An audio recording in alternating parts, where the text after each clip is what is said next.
Assalamualaikum warahmatullahi wabarakatuh. Selamat datang di channel saya, Husna Rizkia. Halo teman-teman, apa kabar? Semoga kabar kalian baik ya. Amin. Oke teman-teman, kali ini kita membahas tentang SKB Kesehatan Umum, Kupas Tuntas Puskesmas dan Rumah Sakit. Ini berdasarkan FR yang sudah lulus ya teman-teman. Jadi sudah saya kumpulkan. Semoga nanti bisa teman-teman catat dan bisa bermanfaat untuk tes ke depannya ya teman-teman. Baik, saya ingatkan lagi untuk teman-teman yang belum subscribe, silakan subscribe ya, agar tidak ketinggalan informasi kesehatan lainnya.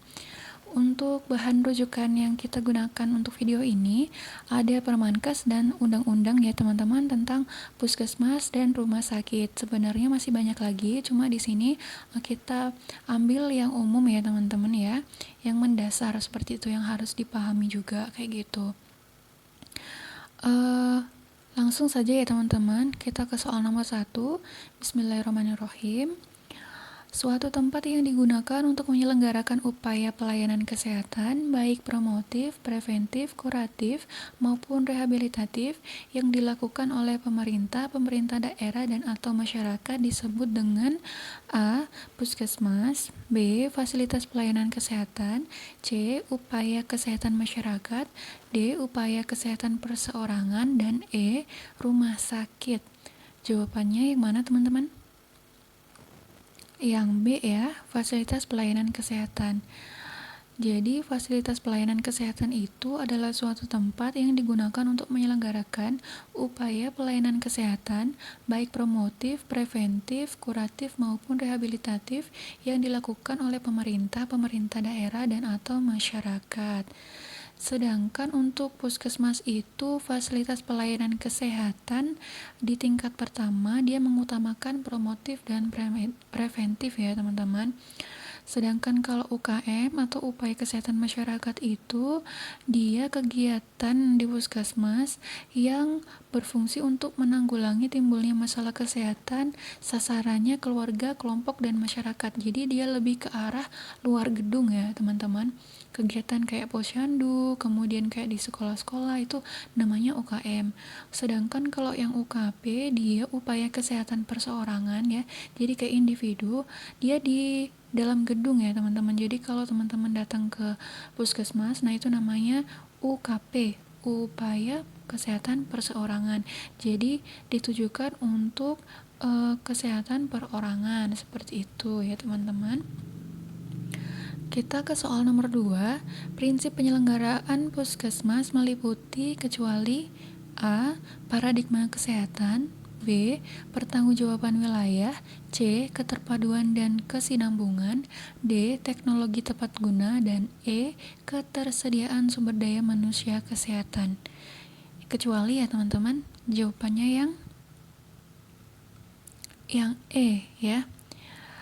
Untuk pembahasannya, ini di pasal 3 ya teman-teman, di Permenkes tentang puskesmas, di ayat 1-nya, penyelenggaraan puskesmas itu ada paradigma sehat, pertanggungjawaban wilayah, kemandirian masyarakat, ketersediaan akses pelayanan kesehatan, teknologi tepat guna, dan keterpaduan dan kesinambungan. Nah, yang gak ada di sini itu adalah yang E ya, ketersediaan SDM kesehatan. Kita lanjut ke soal nomor 3. Puskesmas mendorong seluruh pemangku kepentingan berpartisipasi dalam upaya mencegah dan mengurangi resiko kesehatan yang dihadapi individu, keluarga, kelompok, dan masyarakat melalui gerakan masyarakat hidup sehat, merupakan prinsip penyelenggaraan puskesmas sebagai A. Paradigma sehat, B. Pertanggungjawaban wilayah, C. Keterpaduan dan kesinambungan, D. Teknologi tepat guna, dan E. Ketersediaan sumber daya manusia kesehatan. Jawabannya yang A ya teman-teman, paradigma sehat. Nah, prinsip paradigma sehat itu dia puskesmas mendorong seluruh pemangku kepentingan berpartisipasi dalam upaya mencegah dan mengurangi resiko kesehatan yang dihadapi individu, kelompok masyarakat, dan melalui gerakan masyarakat hidup sehat. Ini ada di Permenkes tentang puskesmas ya teman-teman, yang terbaru. Nah, sedangkan yang pertanggungjawaban wilayah itu dia fungsinya untuk menggerakkan dan bertanggung jawab terhadap pembangunan kesehatan di wilayah kerjanya. Sedangkan untuk kemandiriannya ini mandiri ya teman-teman, jadi mendorong kemandirian hidup individu, kelompok, dan keluarga masyarakat. Sedangkan untuk yang penyelenggaraan puskesmas yang dapat diakses dan terjangkau oleh seluruh masyarakat di wilayah kerjanya secara adil tanpa membedakan status sosial ini sebagai prinsip ketersediaan akses pelayanan ya. Sedangkan prinsip teknologi tepat guna ya, namanya tepat guna ya, berarti kan mudah dimanfaatkan, kemudian tidak berdampak buruk bagi lingkungan. Sedangkan prinsip keterpaduan ini dan kesinambungan, dia mengintegrasikan dan mengkoordinasikan penyelenggaraan UKM dan UKP, lintas program dan lintas sektor, serta melaksanakan sistem rujukan yang didukung dengan manajemen puskesmas. Seperti itu. Sudah paham ya teman-teman? Ini prinsip mendasar ya dari puskesmas. Soal nomor 4, puskesmas mempunyai tugas melaksanakan kebijakan kesehatan untuk mencapai tujuan pembangunan kesehatan di wilayah kerjanya. Untuk mencapai tujuan pembangunan tersebut, puskesmas mengintegrasikan program yang dilaksanakannya dengan cara A. Pendekatan keluarga, B. Pertanggungjawaban wilayah, C. Keterpaduan dan kesinambungan, D. Teknologi tepat guna, C. Kerjasama lintas sektor. Jawabannya yang A ya teman-teman, pendekatan keluarga.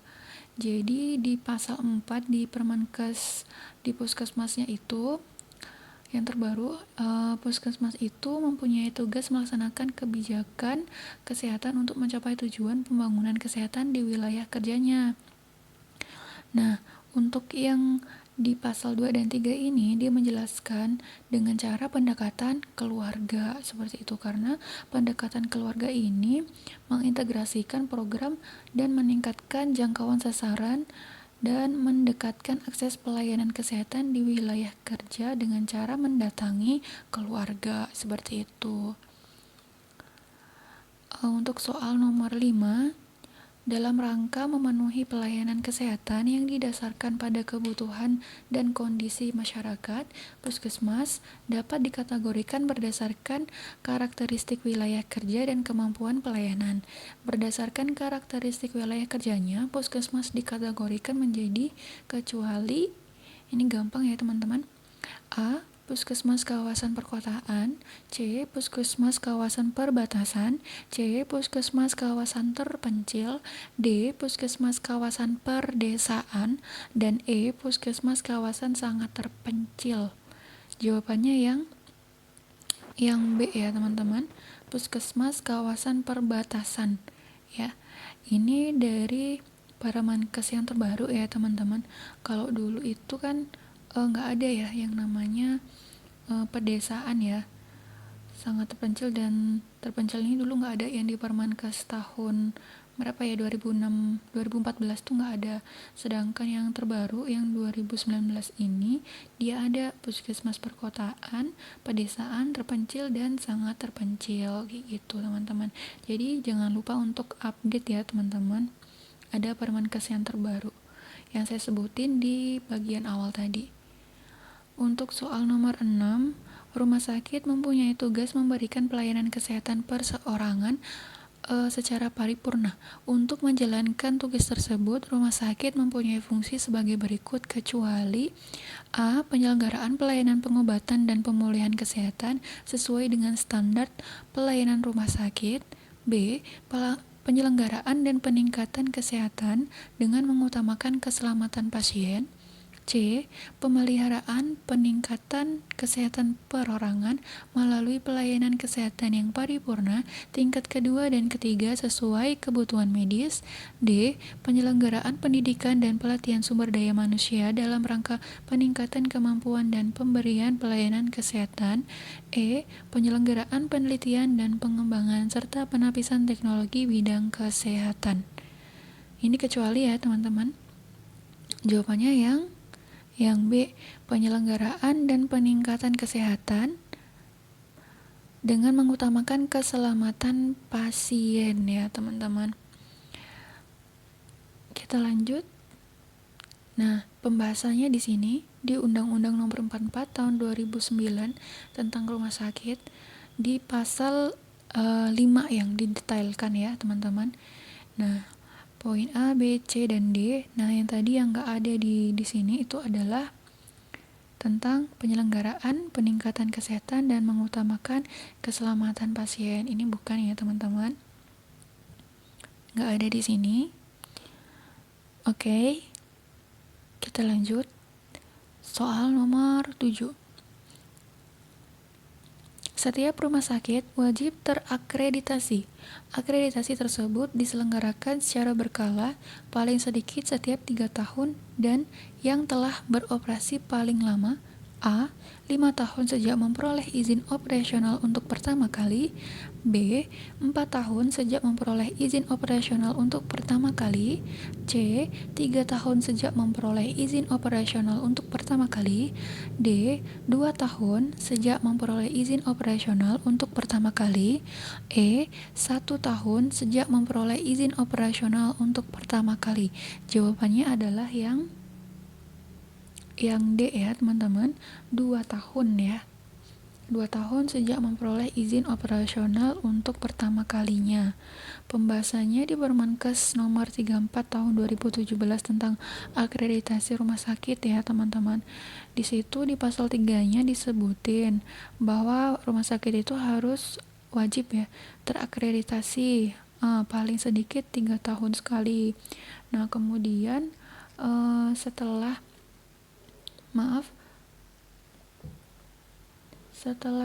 2 tahun sejak memperoleh izin operasional untuk pertama kali ya. Nih, jadi jelas jawabannya yang D.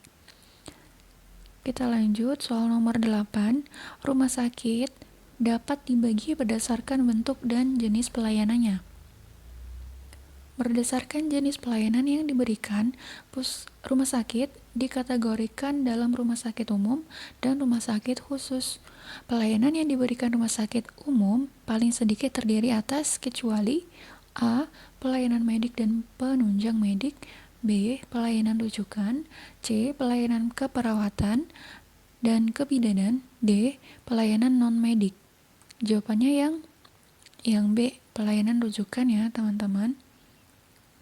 Nah, ini jelas ya di Permenkes nomor 3 tahun 2020 yang terbaru, pasal 7 ayat 2, D ini bilang pelayanan kesehatan yang diberikan oleh rumah sakit umum itu paling sedikit terdiri atas pelayanan medik dan penunjang medik, pelayanan keperawatan dan kebidanan, dan pelayanan non-medik. Jadi yang nggak ada di sini itu pelayanan rujukan ya teman-teman. Oke, soal nomor 9. Rumah sakit umum kelas A harus memiliki jumlah tempat tidur paling sedikit A. 250 buah, B. 200 buah, C. 150 buah, D. 100 buah, dan D. E ya, 50 buah. Jawabannya adalah yang A ya teman-teman, 250 buah. Di Permenkes nomor 3 tahun 2020 pasal 17 ini disebutin ya, ini rumah sakit umum yang memiliki jumlah tempat tidur paling sedikit tuh 250 ya. Jadi jelas kalau tipe A ini 250 buah.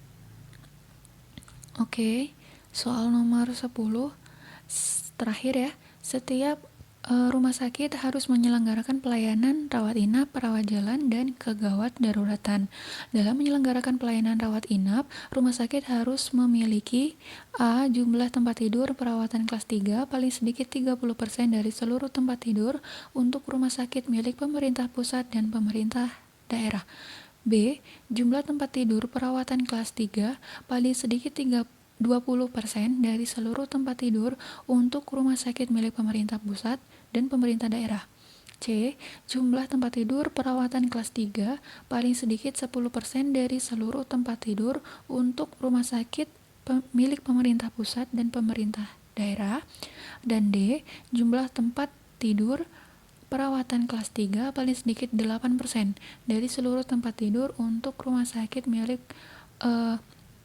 pemerintah pusat dan pemerintah daerah. Sedangkan yang E, jumlah tempat tidur perawatan kelas 3 paling sedikit 5% dari seluruh tempat tidur untuk rumah sakit milik pemerintah pusat, pemerintah daerah, dan swasta. Wow, jawabannya yang mana ya teman-teman? Yang A ya. Jumlah tempat tidur perawatan kelas 3 itu paling sedikit 30% dari seluruh tempat tidur untuk rumah sakit pusat dan pemerintah daerah. Di pembahasannya ini, Undang-Undang Nomor 3 Tahun 2020 tentang klasifikasi dan perizinan rumah sakit. Pasal 43 ya, di sini 20%, 30% dari seluruh tempat tidur pemerintah pusat dan pemerintah daerah, sedangkan 20% dari seluruh tempat tidur untuk rumah sakit milik swasta ya. Jadi lebih banyak di pemerintah pusat dan pemerintah daerah ya teman-teman. Untuk selanjutnya to be continue ya di part 2. Kita lanjutkan di part 2 ya teman-teman di video selanjutnya. Terima kasih, jangan lupa subscribe, like, dan komen. Jika video ini bermanfaat, silakan share. Terima kasih. Assalamualaikum warahmatullahi wabarakatuh.